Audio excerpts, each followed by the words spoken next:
Sådan gør du et godt indtryk til jobsamtalen. Tillykke med, at du er indkaldt til jobsamtalen. Det betyder, at dit ansøgningsmateriale har virket, og at dine kompetencer er i orden. Samtalen skal bruges til at få uddybet dine kvalifikationer, samtidig med, at man vil høre om din tilgang til jobbet og kollegerne er et match. Du skal også bruge samtalen til at finde ud af, om du fortsat er interesseret i jobbet. Du vil selvfølgelig give et godt, positivt og kompetent indtryk til samtalen, og kodeordet til det er forberedelse. Forberedelsen vil give dig ro og typisk være med til at formindske en eventuel nervøsitet hos dig. Ansættelsesudvalget vil være nysgerrig efter at lære dig bedre at kende. Derfor vil de indledende spørgsmål til dig typisk være: hvorfor har du søgt jobbet? Og kan du sige noget om dig selv? Det er nu, din forberedelse skal komme dig til gavn. Forbered dine svar på spørgsmål som: hvorfor har du søgt jobbet? Hvad er din motivation? Hvad synes du er meningsfuldt, når du kigger på virksomheden, branchen og opgaverne? Har du hørt godt om virksomheden? Eller beskæftiger de sig med noget, som du brænder for? I arbejdsopgaverne ser du måske, at du skal lave mange forskellige ting, som du derfor kan få en bred indsigt i. En anden vigtig ting i din forberedelse er, hvordan du rent fagligt vil fortælle om dig selv. Altså hvordan du vil præsentere det, du kan og vil. Din præsentation indeholder din uddannelse, og hvad du forestiller dig, at din uddannelse kan støtte dig i for at løse de specifikke opgaver. Din praktiske erfaring, f.eks. din praktiktid eller andre jobs, er også godt at nævne, og gerne med et tydeligt fokus på, hvad du fik ud af det. Du kan f.eks. indlede din præsentation med: jeg er lige blevet færdig som finansøkonom. Både i min praktik og studiejob har jeg haft en udadvendt rolle med meget kundekontakt. Uddannelsen har været med til at give mig en god indsigt i kunderelationer og økonomi, både teoretisk og praktisk. I min praktik fik jeg desuden mulighed for at sidde med mange forskellige typer opgaver. For eksempel var det mig, som havde ansvaret for firmaets hjemmeside.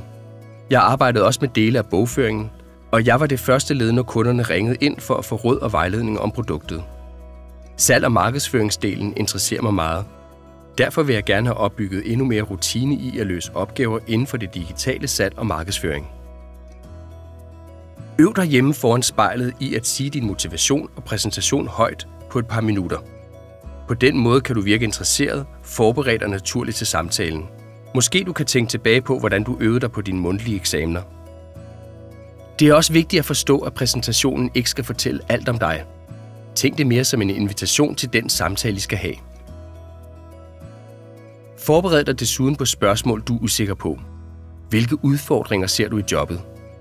Søg eventuel vejledning hos andre for at blive afklaret med, hvad du vil svare.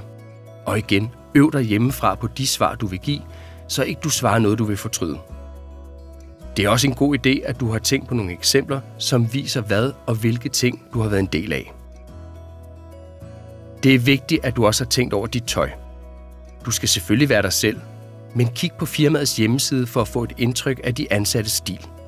Virker det casual eller mere traditionelt? Måske er der ligefrem en dresscode.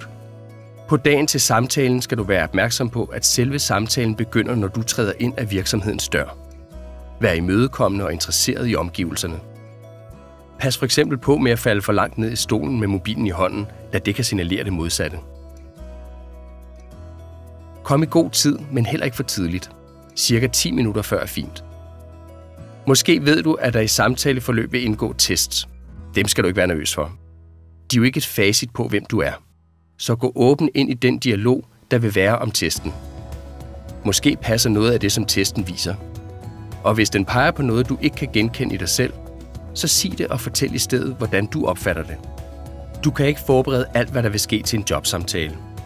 Men det, du kan forberede hjemmefra, giver overskud til at være til stede og få lyttet ordentligt til de spørgsmål, som stilles, samtidig med, at du holder øjenkontakten.